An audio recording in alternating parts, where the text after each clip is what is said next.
Well, all of his life, he had wanted that motorcycle. So when the kids moved out of the house, his wife surprised him on his 46th birthday, and she got him this bike. And it was a big bike. It was too big for him because he'd never ridden before.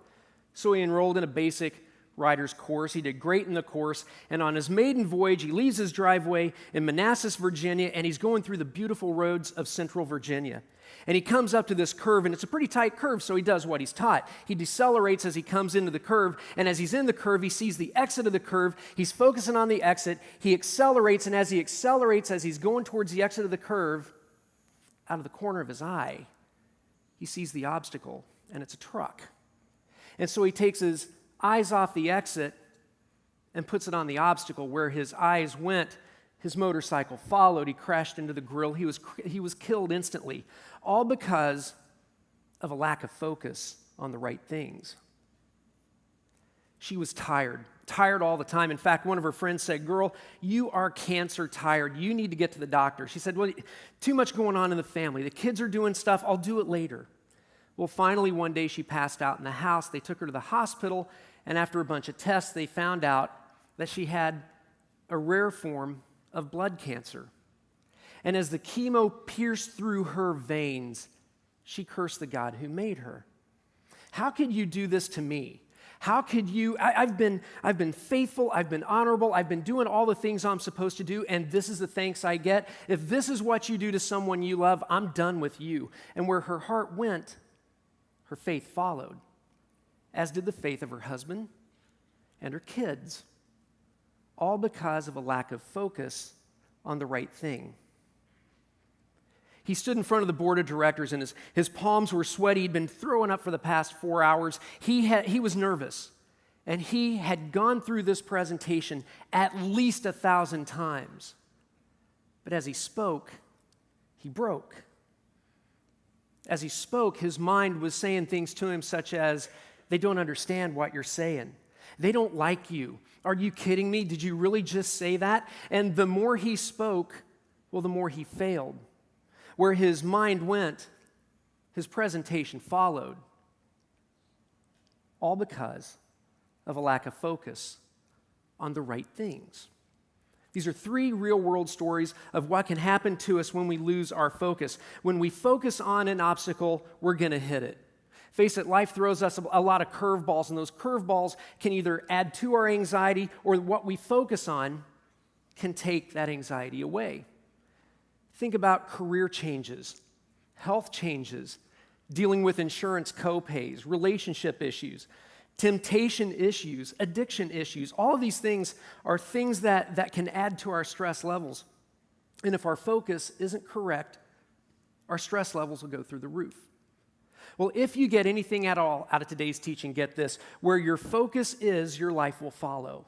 Where your focus is, your life will follow. Whatever you're focusing on, especially during times of stress and anxiety, whatever you're focusing on can either add anxiety to your plate or release and relieve that anxiety. Well, God's got a lot to say about that as we hit week 4 of our series called Calm in the Chaos. It's in this series in which we're pulling apart Philippians chapter 4, verses 4 through 9. Each week we've taken an acronym called C.A.L.M. that we shamelessly stole from Max Lucado's book, Anxious for Nothing. And each week we had a letter correspond to what we were looking at in the passage. Week 1, we looked at the C, celebrate God's goodness. In that week, Pastor Bob was teaching us about how we rejoice in the Lord no matter what's going on. And he gave us that famous deep theological hashtag, "Don't get your panties in a wad because Jesus is the Lord our God." It moved me, as well as 14 others here in this church. It was amazing. Week 2, we looked at the A, which is ask God for help. And in that week, we were taught to cast our anxieties onto Jesus, which leads to week 3, leave your concerns with God, because what we want to do is we want to cast it out but bring it back in. So we leave those concerns with God. And through praise and thanksgiving, what we find is we get this peace of God that transcends all understanding. Well, this week we're going to focus on the M, and the M stands for meditate on good things. Here's what the M doesn't stand for. Have a Pollyanna positive attitude about everything in your life. Hey, I know you just lost both of your legs and your arm, and your house is a wreck, But turn that frown upside down, little trooper. It's going to be okay. That's not what we're talking about. What we're talking about is focusing on the right things, the godly things, because where your focus is, your life will follow. Well, once again, we're hanging out in Philippians chapter 4, so turn in your Bibles to Philippians chapter 4. Let me set the scene for what's going on. It's about 2,000 plus years ago, 30 years after the death, burial, and resurrection of Jesus. The Apostle Paul has been doing ministry in a crazy way. It's been amazing what's been going on. The Christian movement is on fire, and he's under house arrest. In fact, he's getting ready to be arrested or to be executed by Nero, this evil emperor. So Paul writes a letter. And he writes a letter to the first church that's planted in Europe, the church of Philippi. And it's a letter about joy. Joy in believing. Joy in giving. Joy in serving. But most importantly, for our series, joy in suffering. And in chapter 4, he hones in on this thing called anxiety. So let's take a look at this. We're gonna kick off with verses 6 and 7. Do not be anxious about anything, but in every situation or in everything, by prayer and petition with thanksgiving, present your requests to God. And the peace of God, which transcends all understanding, will guard your hearts and your minds in Christ Jesus. So Paul hones in on this thing called anxiety. Whenever I do a Bible study, whenever I do sermon prep, things like that, and a word jumps out at me, I got to make sure I understand what the word means. I want to make sure I know what it means in English as well as the original language. In English, anxiety, it's straightforward. It means to be troubled, fretful, or worried. But when we look at the original meaning of this word, it's actually a combination of two words, divided mind. And isn't that what happens when we're anxious? We have a divided mind. You could read this verse as this: do not let your mind get divided about anything. What happens, we're like that motorcycle rider as he comes into that curve and he's focusing on the exit, then all of a sudden his mind gets divided. He focuses on the obstacle, and that's what he hits. And then Paul gives us a remedy for anxiety, and it's thanksgiving. That we're supposed to be thankful in a situation, not necessarily for a situation, because thanksgiving and worry can't sleep in the same bed. What happens with thanksgiving is we focus back on Jesus. When we thank God that He's in control, that He's sovereign. And when that happens, our mind is no longer divided. That's how we overcome anxiety. So remember our main thought today: where your focus is, your life will follow. Let's dig deeper. We're going to hone in today on verse 8. Okay, so let's look at this. Finally, brothers, some of your translations say, finally, brothers and sisters, whatever is true, whatever is noble, whatever is right, whatever is pure, whatever is lovely, whatever is admirable, if anything is excellent or praiseworthy, think about such things. I once heard a story about two kids at Christmas. The girl gets a stack of electronic toys, and she is so over the moon excited. She's got these electronic toys. It's what she's wanted. Her brother, though, gets a Ziploc bag full of poo. And of course, you can think what his reaction is. Well, her reaction, she's at first all excited, and she's going, this is awesome, this is amazing, but then she realizes she doesn't have any batteries. She realizes that the instructions are written in French, and Chinese, ni hao shi shi, and she didn't speak either of those. But the brother is so excited, he's like, with all this poo, there's got to be a puppy somewhere. And so he's excited because he's got a different focus. He has a different perspective. You see, it's all about focus management. It's all about focus management, because where your focus is, your life is going to follow. Your focus oftentimes determines your perspective, which determines your attitude. So Paul gives us 6 virtues plus 2. Whatever's true, noble, right, pure, lovely, admirable, whatever is excellent or praiseworthy. We're supposed to think about those things. We're supposed to focus in on those things. It's about focus management. Whenever I hit a stressful time, it's as if I step onto a battlefield I call the battlefield of what if versus even if. You see, the battlefield of what if, going to the territory of what if, I'm focusing on the obstacle. I'm focusing on the circumstances. And when I focus on the obstacle and circumstances that are in my way, guess where my anxiety levels go? They go up. But what God calls me to do when I step on that battlefield of what if or even if, come over to even if. Even if is about a good Father who's sovereign. We may not understand what he's doing, but he does. Jesus holds all things together. And we take our focus off of the obstacle and we focus on the exit. That exit is Jesus. We focus on not the what if, but the even if. Let me give you a couple examples. You go to the doctor and you do your annual physical, and you're sitting down with her to go through, the blood work and all that stuff. And she's just looking at it and goes, And of course you could say, what does mean? Oh, it's nothing. No, you said give me the What does the mean? And she says, well, there's an abnormality within your test results. Immediately you step on the battlefield of what if versus even if. The what if in you is this could be fill in the blank for the worst thing out there. And God's saying, no, go to even if. Because even if it is that worst case, I promise that I will walk with you through that valley. I will never leave you nor forsake you. How about this one? You've been trying to get this job for a long time. In fact, you've been on unemployment. Your unemployment runs out at the end of the month. You nail this interview.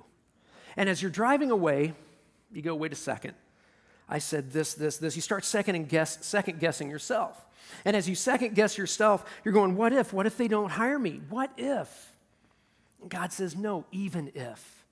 Even if they don't hire you, don't you know that I work ahead of you, that I'm not bound by time, that I may be putting an incredible thing together for you? Trust in me.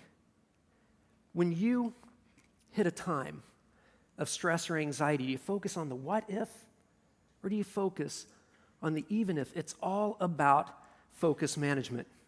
So the Apostle Paul gives us these 6 virtues plus 2. And he does that because these are the right things we focus on. Have you ever noticed that the presence of anxiety is directly related to the absence of focus?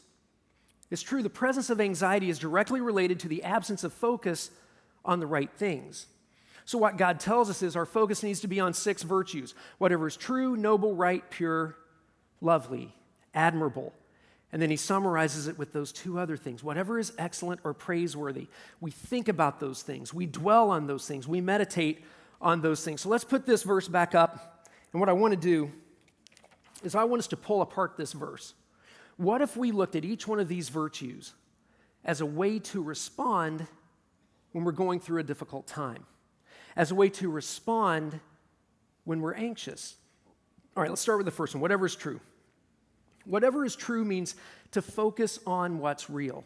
When we hit a time of anxiety, we can let our minds go to places that aren't real. We can focus on things that aren't the facts, because in a time of chaos, to calm the chaos, facts are your friends.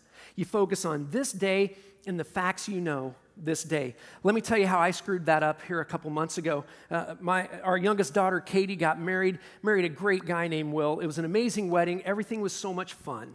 But for me, I was going through some medical issues. They were very minor issues. So I made a mistake. My wife said, you need to go to the doctor. And I said, no, I can handle this myself. So I went to WebMD. Mistake. All right, after I read that first article, I changed all the songs on my Spotify list to things like Knock, Knock, Knocking on Heaven's Door, Nearer My God to Thee. At the end of the second article, I had put together and written my funeral sermon and planned out my funeral completely. By the end of the third article, I had Hospice House on speed dial. By the end of the fourth article, I had realized I had died 6 days earlier. The problem was I was focusing on what could be rather than what the facts were. I was living in a land of what if instead of a land of even if. And here's what God tells us. He's like, okay, let's say it's the worst case. Let's say the worst case is your fact. Even if that happens, here's a fact. Jesus says, I will never leave you nor forsake you. I will walk with you through this valley. You are my precious child, bought with the blood of my son Jesus. You matter. So we got to focus on what's true. Our response needs to have that focus. All right, what about the next one? Noble. What is noble? Whatever is noble, what does that mean? Well, noble means honorable. So when we step into a difficult time, we need to respond with character, integrity, and faith. Just a show of hands here, how many of you, when you hit a time of difficulty, bite off those people who are closest to you, bite off their heads? I'm that way. I do. And so what God shows us here is our response in a time of anxiety needs to be an honorable response. And he gives us a hint about what that looks like. If you go to Galatians 5, verses 22 and 23, very popular verses. The fruit of the Spirit. The fruit of the Spirit are love, joy, peace, patience, kindness, goodness, gentleness, faithfulness, self-control. Those are great ways we respond to difficult times. Okay, so we focus on the facts, and we focus on what's honorable, what's noble. What about this third one, what's right? Some of your translations say whatever is just. And what the meaning is here is justice. God loves justice in his people. So as you come into a time of anxiety and a time of stress, you got to guard yourself to be ethical, to do the right thing, especially when no one's looking. I'll give you an example. You hit a really tough time, a really difficult time financially, and it's a prolonged time. So nobody's going to notice if you start taking, some paper, office supplies from the office. Nobody's going to notice you pull a few bucks here and there from the cash register. Or it escalates. It's something bigger than that. You fudge on your taxes, or you end up cooking the books in your favor, or you start stealing equipment and selling it. And you may be saying, that couldn't happen to me. Folks, every single one of us here could be put in a very difficult situation where we're one bad decision away from making a moral or ethical failure. So we're supposed to focus on what's right. We're supposed to respond in a just way. We do what's right when nobody's looking. But what about this fourth one? Purity. Whatever is pure. Let me talk to the guys here, but it's also a growing problem within our female population. It's pornography. So often we guys, when we hit that time of anxiety, we want to be able to control something, and that control is something because everything is out of our control, and so we develop this escape route. And we think this is an escape route to freedom. So we start looking at images. Because when we look at that image, the dopamine kicks in our minds, and we got this laser-like focus. Nothing else is going on. We got missile lock on, and then we end up going, how did I get here? And we do it again, and again, and again. And that escape to what we think is freedom is an escape into prison.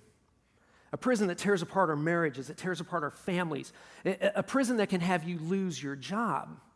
Because our response in a time of anxiety is one that's not pure.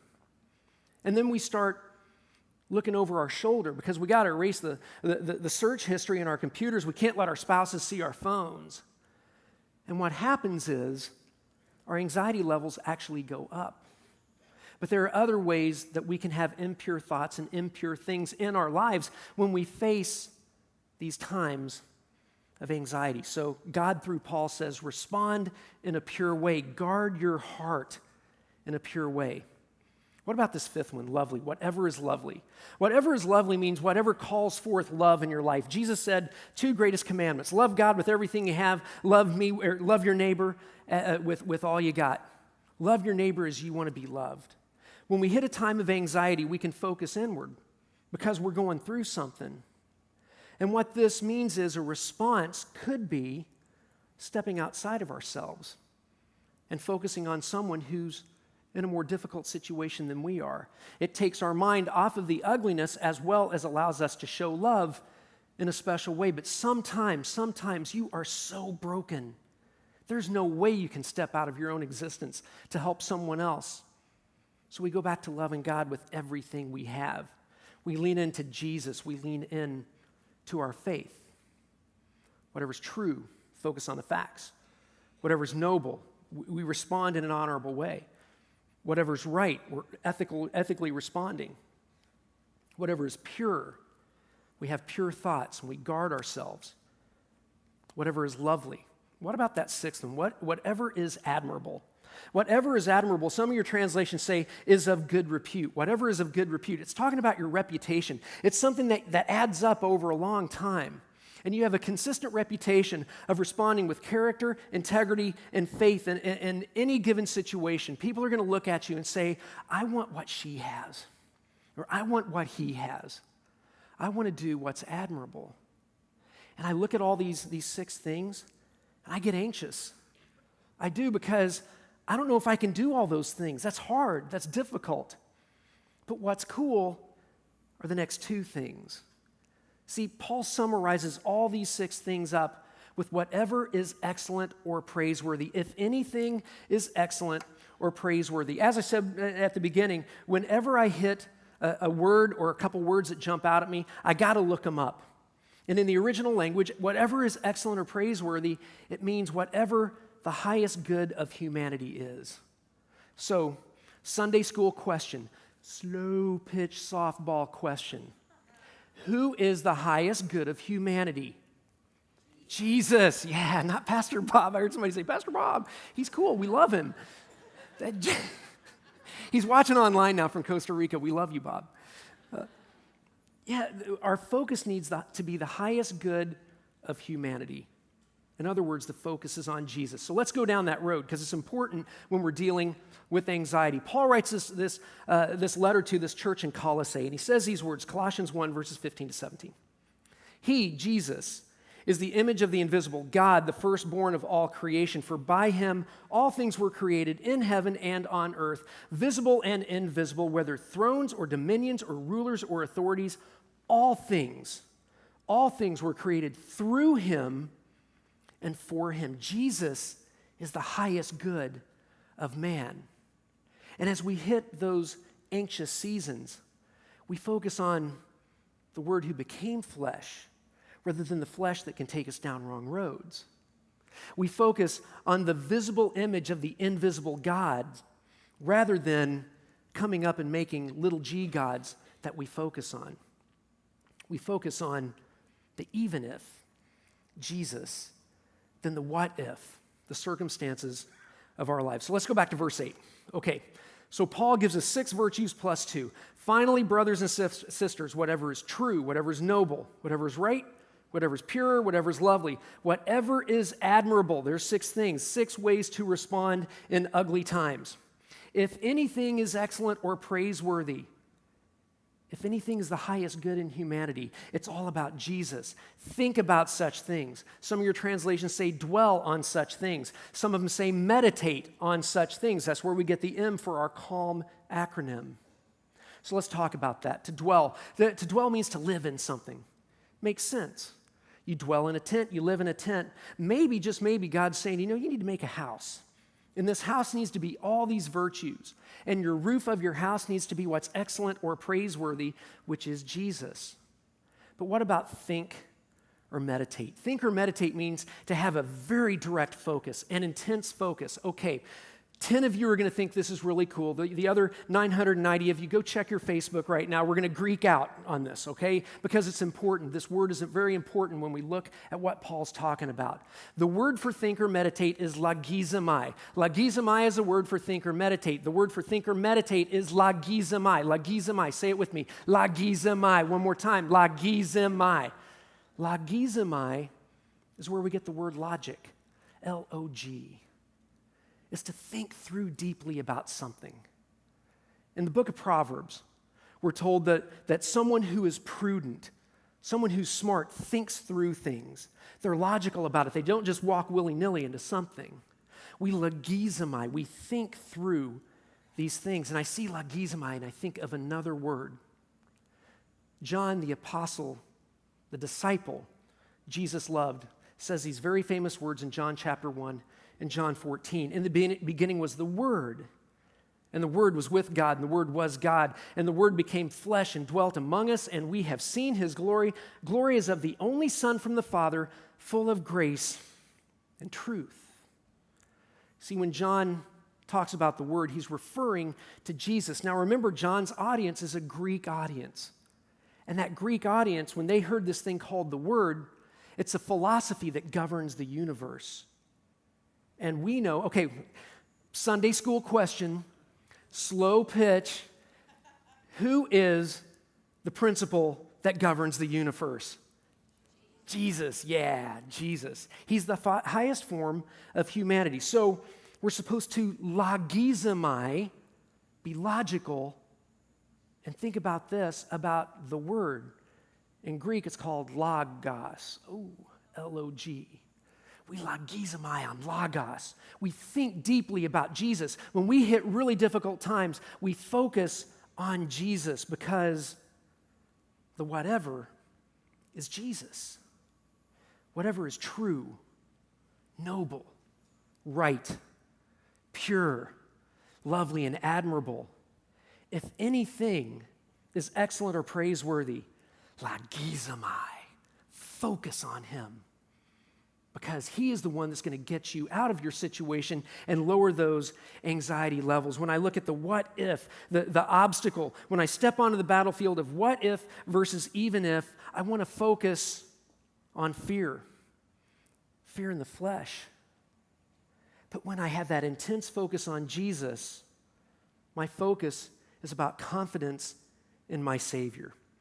All right, so let's put all this together. Let's wrap all this up with three things. Thing number one, anxiety can be an authority issue. Anxiety can be an authority issue. What do I mean by that? Too often in our lives, we tend to give ultimate authority of our feelings over to someone instead of God. It's good to give our hearts out to others, but the ultimate authority of our feelings has to be God. So let me use an example that I think will hit home with at least 75% of those of us here and watching online. Okay, public speaking. Did you know that 3 out of 4 people have a fear of public speaking? I'm one of them, yeah.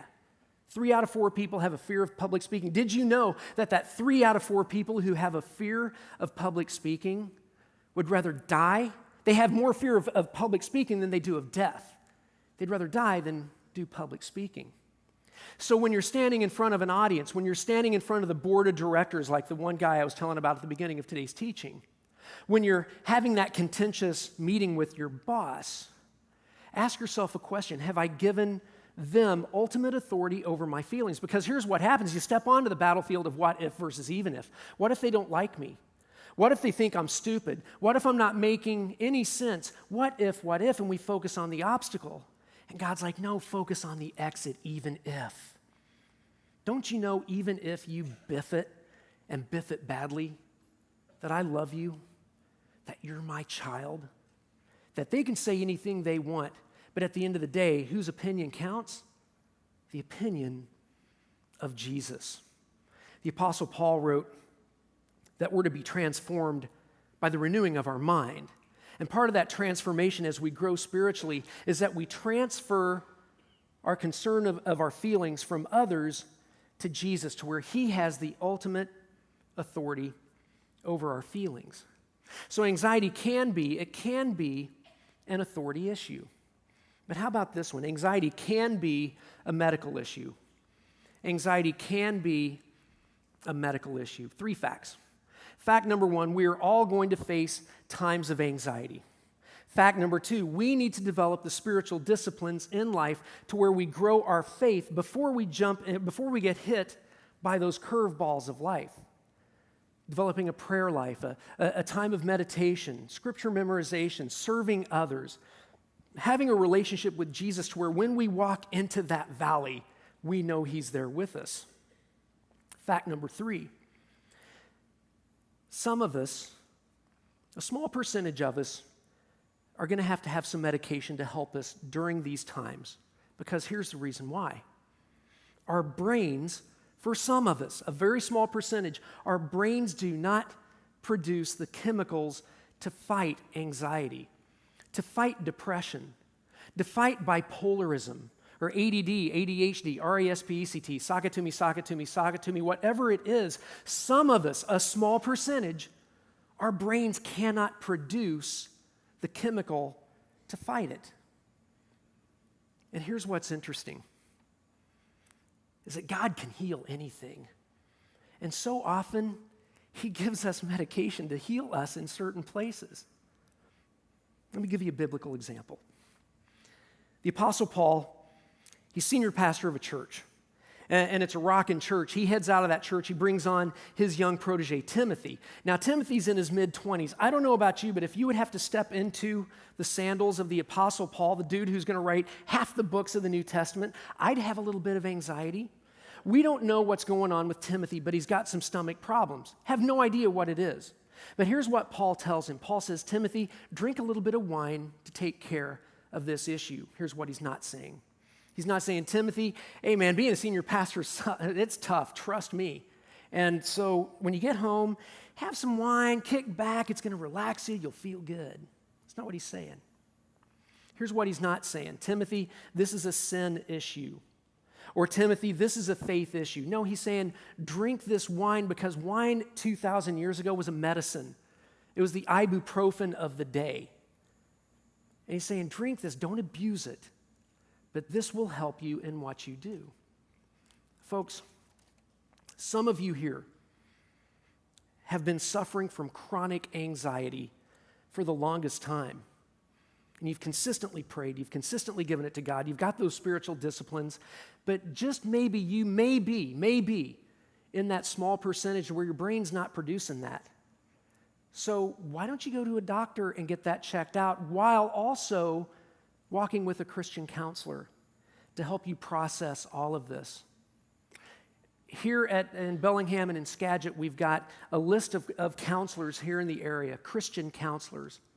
And we recommend that you take a look at this.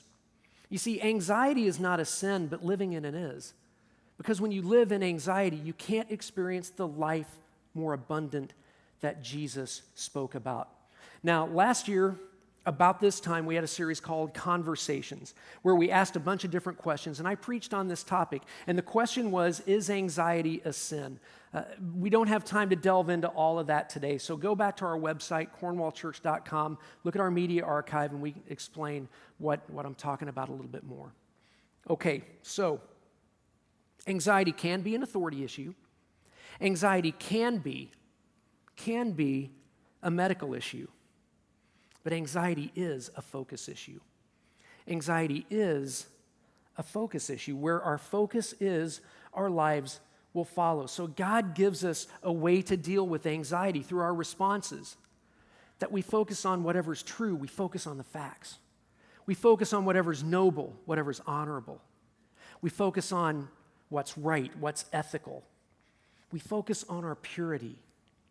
We focus on what's lovely, what calls forth love. We focus on what's admirable.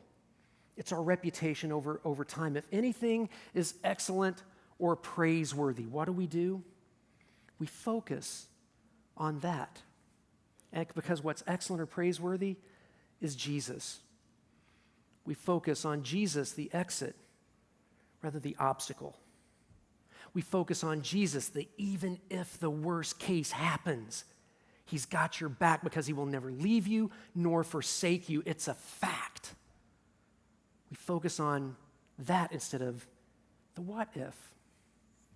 So what we want to do today, as we close, we want to give you a challenge. And it's a challenge from this whole series. It's a challenge, I think, for your lifetime. When you hit a difficult time of anxiety or depression, what we want you to do is to refocus and reflect. You refocus and reflect. You refocus off of the obstacle and onto the exit. You refocus off of the what if and onto the even if. You refocus off of whatever is happening to you and you focus on Jesus because he's what's true, noble, right, pure, lovely, admirable, excellent, or praiseworthy. Okay, Skagit, we're going to turn you over to Pastor Bill this week. Thank you so much for walking with Pastor Brian as he's been going through such a difficult time with the loss of his father-in-law. We're praying for you guys. Boca Raton, Florida, we love having you as part of our family. Thank you for being with us. For those of you joining us online, thanks for joining us. And here in Bellingham, let's go ahead and stand for this closing song. Thanks a lot.